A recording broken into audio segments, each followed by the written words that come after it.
더불어민주당 부천 원미갑 출신의 김경엽 의원입니다.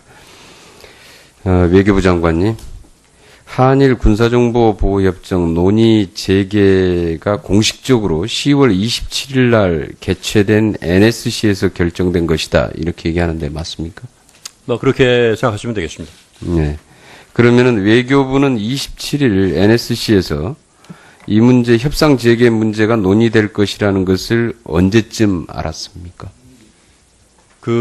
이 협상 재개가 논의된다는 그 자체는 그날 이제 토의가 되면서 결정이 된 겁니다만은 금년 초에 이제 4차 핵실험이 있고 나서 정부 내에서는 다양한 그런 계기에 또 다양한 레벨에서 이러한 군사정보보호협정의 필요성에 대해서 많은 그런 이제 그 기대와 또 그런 이제 문제 제기들이 있어 왔습니다. 그래서 그것이 9월 9일 날 이제 5차 핵실험이 이제 발생하면서 더욱더 이제 가속화됐다. 이렇게 이제 말씀을 드립니다. 아니, 27일 날 NSC에서 이 문제를 협상 재개 문제가 본격적으로 거론이 될 것이다라는 걸 외교부가 언제쯤 아셨냐, 이런.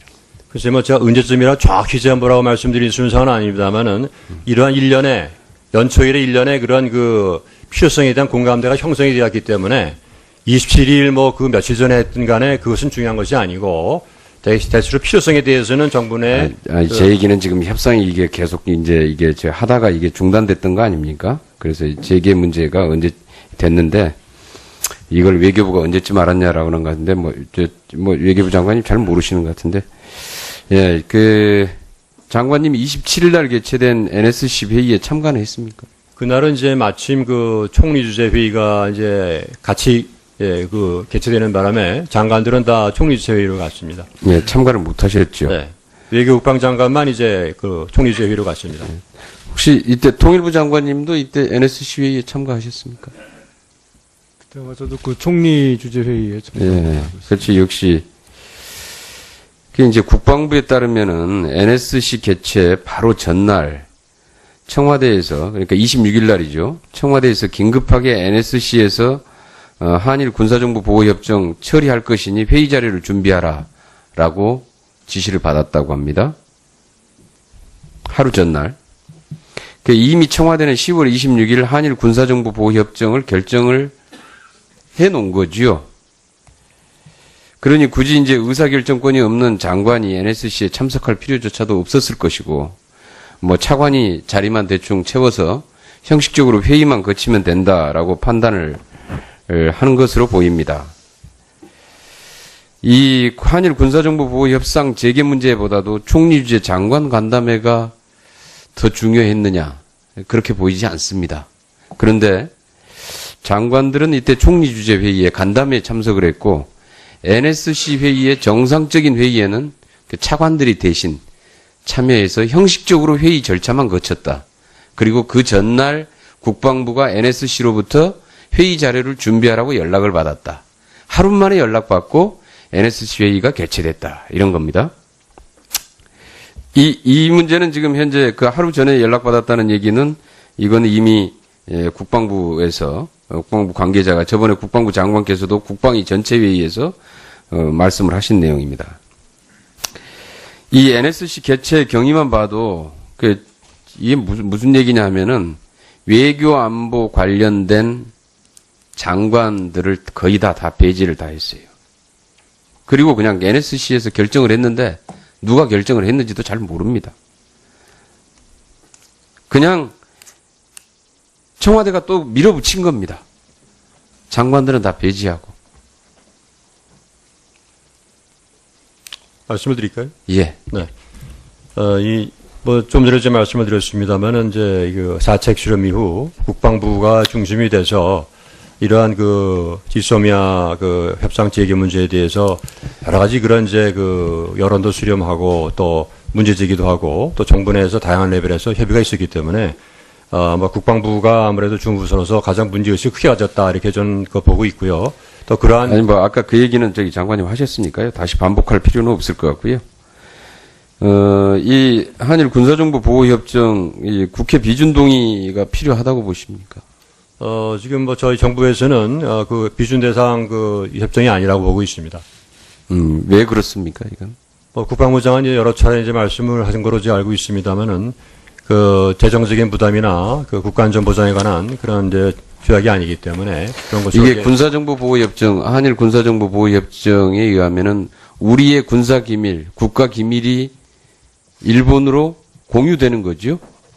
이제 줄 경우에 한해서 보호를 받는 절차가 가는 예, 것입니다. 줄 네. 경우에. 네네. 물론 뭐 일본의 군사정보도 받습니다만은 우리의 군사정보, 국가기밀이 공유되는 건데 쉽게 얘기하면은 국가기밀이 누설되는 건데 기존에 있는 국내법에 위반되거나 배치되는 부분이라고 봐야죠. 그리고 그 부분에 대한 특례를 인정하는 부분인데 이게 국회 비준 동의 없이 가능합니까? 그런 법적인 저촉이라든가 하여튼 그런 여러 가지 그 다양한 민감한 부분에 대해서는 국방 당국이 그 줄지 여부를 판단할 때 아마 면밀하게 검토를 하게 될 것입니다.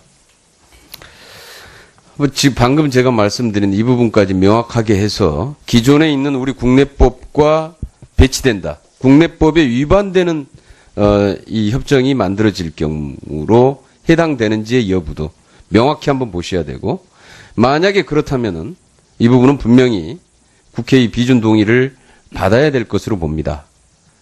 한번 외교부에서 국회 비준 동의 사항인지 한번 명확하게 한번 더 판단을 해보시기 바랍니다. 그리고 이 문제에 대해서 그동안에 박 대통령은 3번에 걸쳐서 3대 원칙을 밝혔는데 혹시 알고 계십니까? 어떤 계기에 말씀하신 3대 원칙인지에 따라서 제가 기억하는 것도 있고 2012년 7월 달에 3번에 걸쳐서 3대 원칙, 이 군사정보 보호협정 관련된 3대 원칙을 발표했어요. 첫 번째가 국민적 공감, 합의가 있어야 하고 일방 1분만 더.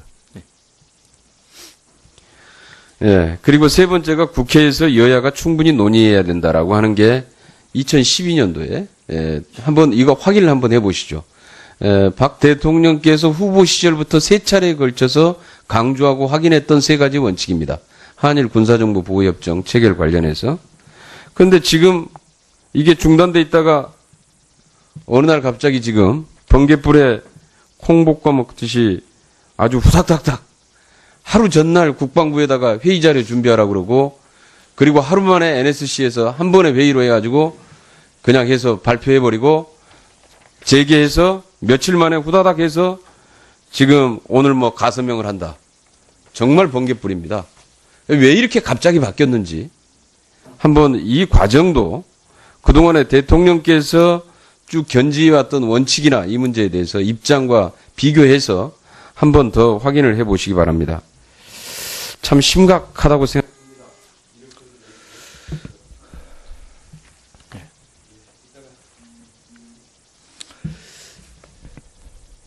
네. 김경희 의원님 수고하셨습니다. 다음은 이태규 의원님 질의해 주시기 바랍니다. 네, 국민의당 이태규 의원입니다. 저는 이제 박근혜 대통령의 어떤 외교적 리더십 부분에 대해서 조금 질문을 좀 드려볼까 합니다. 지난 토요일 12일 날 장관님께서 혹시 광화문 광장에 가셨습니까? 저는 제 일이 있기 때문에 이제 오후 일찍에는 이제 사무실 일을 하고 있었습니다만은 집회가 있을 시점에서는 제가 그쪽 있지 않았습니다. TV로 상황은 이렇게 지켜보셨습니까? 대체로 봤습니다. 네. 토요일 광화문 광장에서 대한민국 국민들은 100만 명 이상이 모여서 박근혜 대통령을 실질적으로 탄핵시켰다고 생각합니다. 저는. 제가 왜 이런 말씀을 드리냐면 가뜩이나 어렵고 전략적 판단이 중요한 외교 안보 환경 속에서 트럼프 후보의 대통령 당선으로서 불확실성이 매우 커졌습니다. 한 나라의 외교력은 그 국가가 갖고 있는 군사력, 경제력 등 국력도 중요하고 그 나라의 중요한 만큼 또 그 나라의 정치적 안정도 굉장히 중요하다고 생각합니다. 즉 해당 국가 원수가 그 나라 국민들로부터 얼마나 지지를 받고 신뢰를 받고 있느냐는 강력한 외교력의 뒷받침이라고 생각합니다.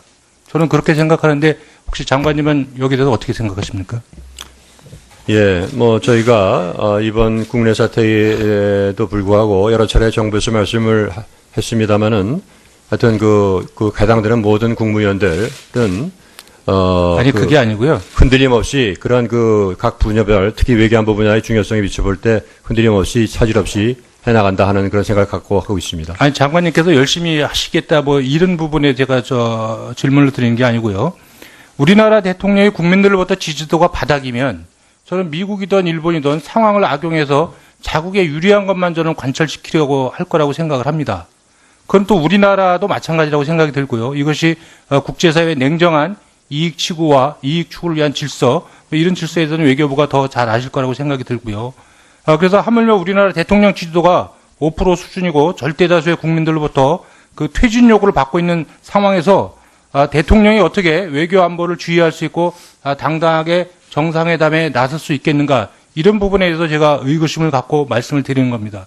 지금 박근혜 대통령께서 외교 안보 전략을 주의하고 외교 안보의 중요한 책무를 정상적으로 수행할 수 있다고 생각하십니까?